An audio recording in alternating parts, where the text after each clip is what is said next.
Hi, everyone. I'm Yuana Jackson, a 30-year-old graphic designer working from my cozy home studio in Boston. Today, I'm sharing how my seemingly perfect life unraveled into chaos. But don't worry, I emerged stronger. One morning, Andrew, my husband, casually announced, "Honey, your mother's coming over for coffee." No warning, no concern for my looming deadlines. "That's the third time this week," I muttered, trying to keep my frustration in check, while eyeing the half-finished designs sprawled across my desk. Andrew, a successful real estate agent who can close million-dollar deals, seemed blind to his mother's manipulative games. 2 years into our marriage, I thought I had it all. A loving husband, a thriving design business, and a beautiful home office. But there was one glaring problem.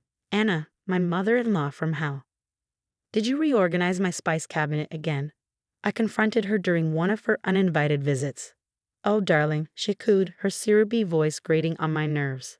"I'm just helping. You're so busy with your little computer drawings." At Sunday dinner, she struck again. "So Andrew tells me you're working on a big project," she said, slicing her meat with surgical precision. "Yes, it's for a major tech company," I replied, proud of my progress. "Speaking of projects," she interrupted, "Helen's daughter is starting a design business. Maybe you could give her some tips." That night, I noticed something strange. My laptop's portfolio tab was open. I never leave it open. "Babe, did someone use my computer today?" I asked. Mom needed to check her email. Andrew shrugged. The next morning, my sister Rachel barged in, phone in hand. "Your designs are all over social media," she hissed. "Look at what Helen's daughter posted." I froze as I scrolled through identical designs posted just hours before my client meeting. "This isn't a coincidence," Rachel whispered.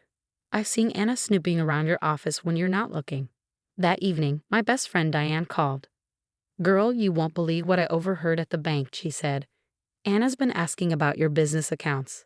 The final straw, my office was ransacked, my external hard drive gone. Files deleted. "Maybe you just misplaced things," Andrew suggested. "You've been really stressed." "Are you seriously defending this?" I snapped. His phone buzzed. "Anna, right on cue." "Coming, Mom," he said, grabbing his keys. "We'll talk later." Left alone in my chaotic office, my hands trembled. This wasn't about spice cabinets or surprise visits anymore. My entire business was under siege, and Andrew refused to see it. "Something has to change," I whispered. Little did I know, the real nightmare was just beginning. The slap that would shatter everything was days away, but Anna's game was already in motion. Rachel hugged me tightly. "We need to document everything," she said. "This isn't normal, Yuana." "I know," I murmured, staring at the screen where Helen's daughter's stolen designs mocked me. "And I'm done playing nice." The day of Anna's surprise dinner party started with her usual power move. An unannounced visit. "I'm hosting bridge club here tonight," she declared. "Helen and Barbara are bringing their husbands. Don't embarrass Andrew." I was knee-deep in my biggest project yet, with a major deadline looming. My client needed the designs by 8 p.m.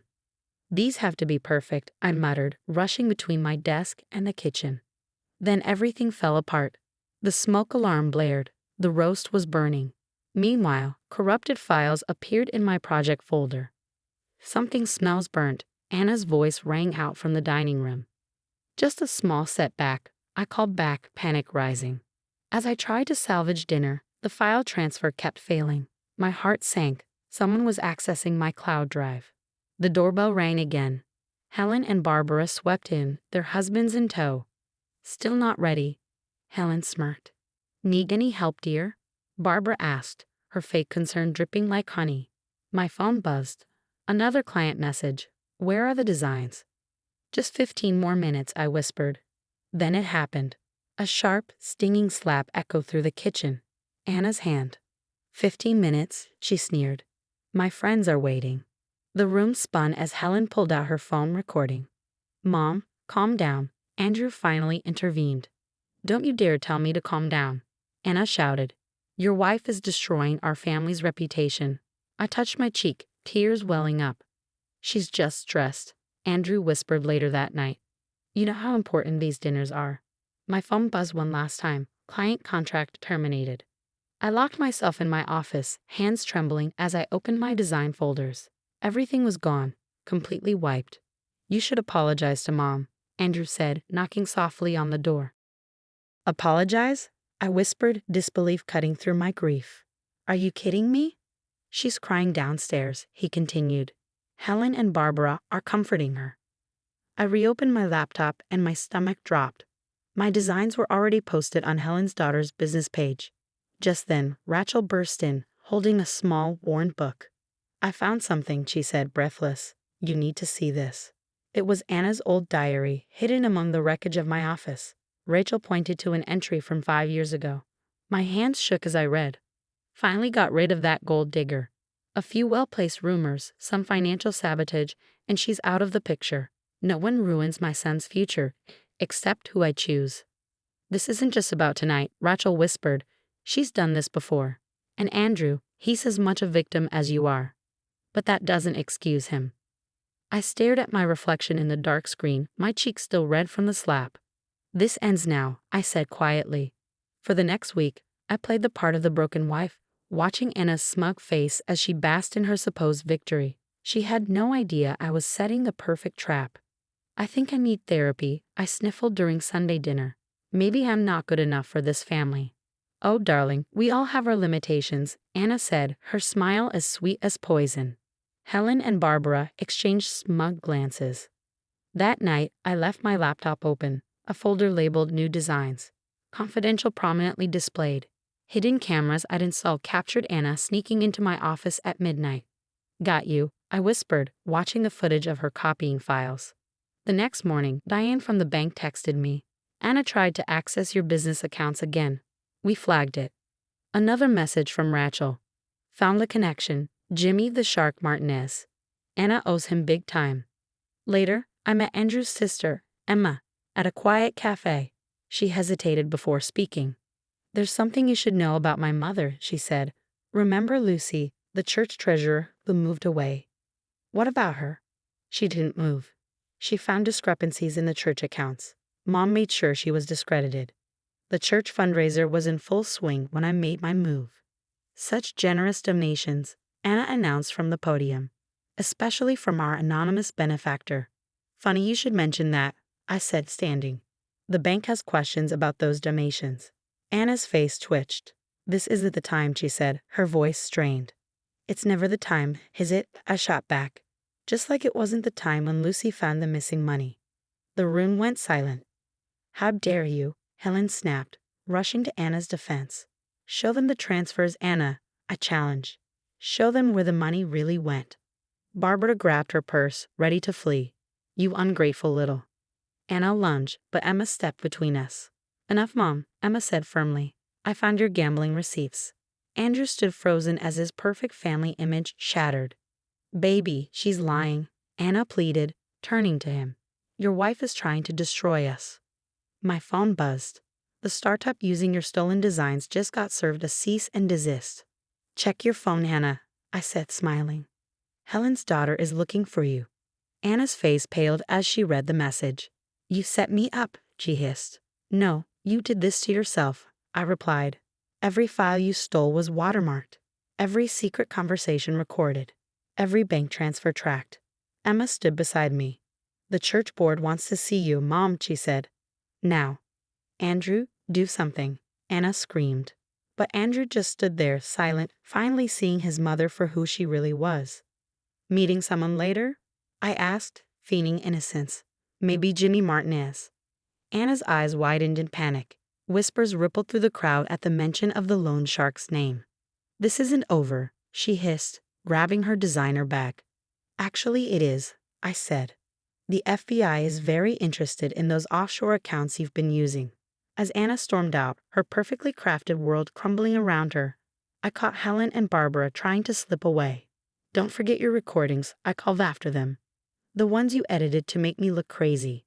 I have the originals, I whispered, watching Helen and Barbara leave the church hall in handcuffs.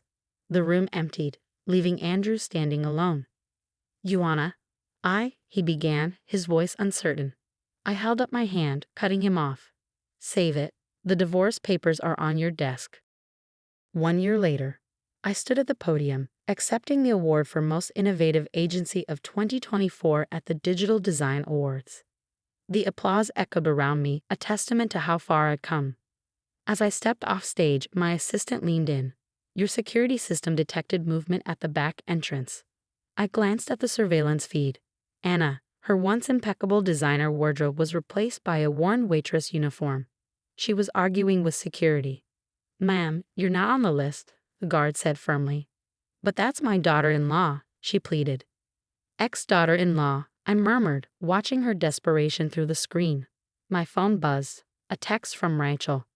"Turn on channel 7. The breaking news showed Helen and Barbara being escorted from their homes in handcuffs.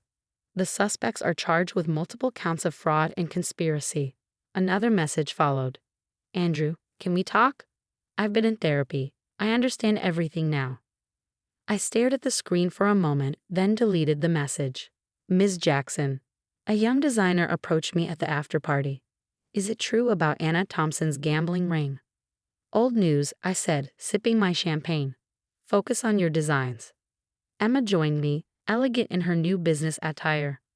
"Mom's working at Denny's now. She tried getting help from her old church friends, but they're either in jail or pretending they never knew her." I smiled. "What about the loan sharks?" "They took everything," Emma replied, "even her precious china collection." Another buzz, this time from Diane at the bank. "Anna tried to open a new account today. Denied. She's on every fraud watch list." Later that night, alone in my office, I opened an email from Andrew's lawyer. Final divorce settlement ready for signature. Without hesitation, I clicked approve. My security system pinged again. Anna was sitting in her beat-up car outside. "Should we call the police?" my assistant asked. "No need. She can't hurt me anymore." I gathered my awards and designs, turned off the lights, and walked out the front entrance. Anna's car was still there, but I didn't even glance her way. Some people call it karma. I call it justice. My phone buzzed one last time, a notification that Anna's latest loan shark victim story had gone viral. I smiled, deleted it, and stepped into my new life. Yet as I reflect, a question lingers. Was I too harsh by refusing Andrew's apology? He grew up under Anna's manipulation and finally broke free, realizing how toxic she was. Breaking generational trauma is no small feat. Some believe it deserves a second chance, especially when someone shows genuine growth.